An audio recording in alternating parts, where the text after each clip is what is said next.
Have you ever thought about how close you are to achieving your improvement goals? How close you really are? Maybe a moment away, a word away, a phrase said in a staff meeting that makes the difference between total commitment and people backing away.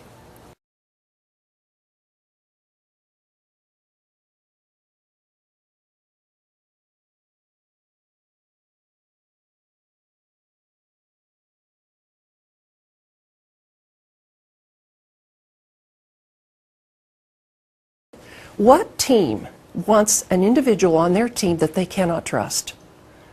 I can't think of one.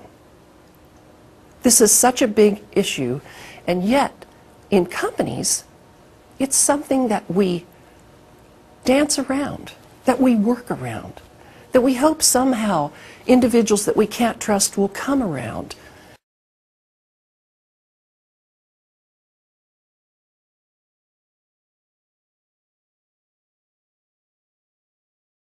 This particular label is actually from a jacket that's hanging in my closet right now. Notice what's on the label. We know who made the jacket. We can see the size. We can see what materials it's made of, and by the color of the lining, we can see at least the lining is red. And so we make assumptions about the rest of the jacket based on what's on this label. What if the jacket in my closet was blue and it could talk and it said, "I'm really blue. I'm blue." And we would say, "No, you're red. We can see by your label that you're red, not blue." And now, that jacket, if we transition that jacket to a group of people who have been labeled, maybe their greatest goal now is to escape their label.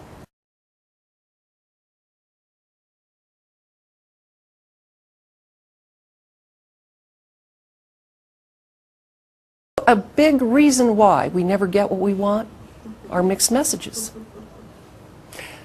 If we look at the picture on the left, how many of you would go ahead and turn in where it says entrance only? Would anybody turn in?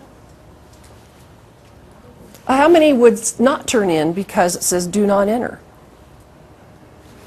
Which one is the right answer?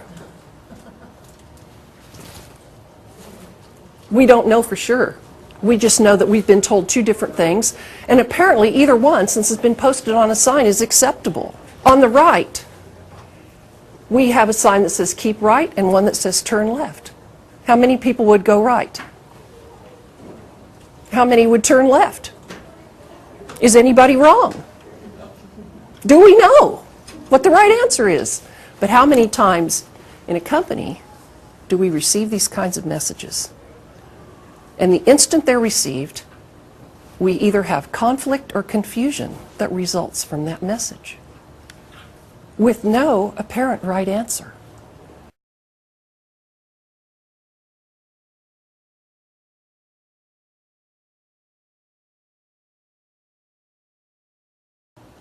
How can it be possible that we give people the authority to make million-dollar choices and not be accountable for them? Well, think about this for a minute. When anyone is promoted to a management role, regardless of the level, they are crowned with the power to make subjective decisions. Yes, they make objective decisions, but they also can decide in a moment whether or not to go to a meeting to solve a problem, whether or not to talk to a department head they have a conflict with or a personality issue with. They can decide. And we accept their decision as, oh, that's just the way those people are. You know, we just can't seem to make any changes in that area. We just know that they're not going to follow through. We know that they're not, necessarily cooperating, and that's just the way it is here. What if we looked at the result of that decision because a problem wasn't solved? Because issues weren't addressed in behalf of employees and departments to make their jobs easier. And we attached a value to that. It would far exceed, I'm guessing, what we suspect it would be.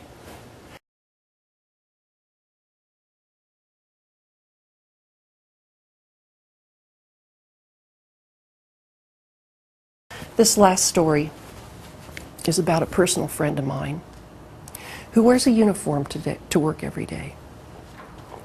On the uniform are key words from their mission statement, and the workforce is held to a very high standard regarding those key words. And the management team has disconnected itself from the meaning of that mission statement to a level that I have never seen in my career. The double standard is beyond what I could even describe to you. If I told you stories, you would not believe them. He told me one day they have a suggestion box at work.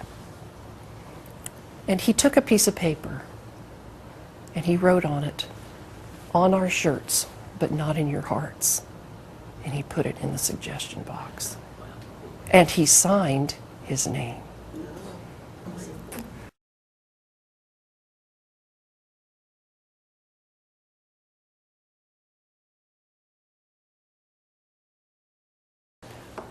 Everything we've spoken about today puts a new definition on the cost of mixed messages, and it helps people see how damaging those mixed messages are in the workplace.